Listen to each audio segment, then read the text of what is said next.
ফোনটা দিতাম দূরে কোনো স্পেসে গিয়ে, স্পেসে কল দিয়ে আবার সিম খুলে আবার এক জায়গায় চলে আসতেছি, এটা মেনটেন করতে হচ্ছে। আব্বু আম্মু টেনশন করতো, কান্নাকাটি করতো, কিন্তু আব্বু আম্মু কখনো বলে না যে এটা করো না, আর যাও না, থাক, থেমে যাও, বাড়িতে চলে আসো, এরকম বলে নাই, কিন্তু দোয়া করতো। আমি বলতাম যে এটাই, কিন্তু ওই টেন্সড হতে হতে সেন্সলেস হয়ে যাওয়া হতে পারতো আর কি, যে কোনো টাইমে হয়তো আমরা এরকম জীবন চলে যেত। প্রিপেয়ার্ড ছিলাম, একটু যোগাযোগ কম হতো এই জন্য যে আমি আশঙ্কা করতাম যে যদি অফলাইনে ফোন দেই, ফোন ট্র্যাক হয়, ট্র্যাক হলে দুই দিক থেকে প্রবলেম হতে পারে। তো যেটা হয়তো আমার আব্বু বারবার মানে বেহুশ হয়ে যেত আর কি, আব্বু বারবার কান্নাকাটি করতো। তো আমার বাবাও হচ্ছে ওখানকার আরেকজন হচ্ছে আমার এক ফ্রেন্ডকে ফোন দিয়ে, আরেক বড়ভাইকে ফোন দিয়ে আপডেটটা দিতে পারতে কি অবস্থা, কি চলতেছে। এবার আব্বু নাকি প্রায় বেহুশ হয়ে যেত, আম্মু তো প্রতিদিন কান্নাকাটি করতো, ছোট বোন একবার সেন্সলেস হয়ে গেছে, যেরকম করতে করতে আর কি। তো এগুলো আমি চাপ নিতাম না, কারণ হচ্ছে এত মানুষ মারা যাচ্ছে আর আমার ফ্যামিলির টেনশন করে সেটা নিয়ে চাপ না কি আছে। তো এটা একটু আব্বুকে এইটুকু একবার কল দিয়ে জানাইছি যে আপনারা টেনশন নিয়েন না, যা হওয়ার হবে।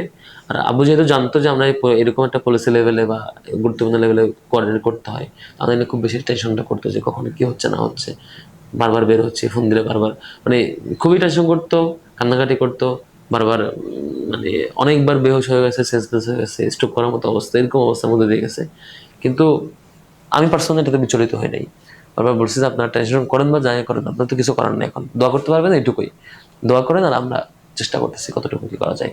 আব্বু আম্মু টেনশন করতো, কান্নাকাটি করতো, কিন্তু আব্বু আম্মু কখনো বলে না যে এটা করো না, আর যাও না, থাক, থেমে যাও, বাড়িতে চলে আসো, এরকম বলে নাই, কিন্তু দোয়া করতো। আমি বলতাম যে এটাই, কিন্তু ওই টেন্সড হতে হতে সেন্সলেস হয়ে যাওয়া বা অসুস্থ হয়ে যাওয়া, এগুলো ঘটতো।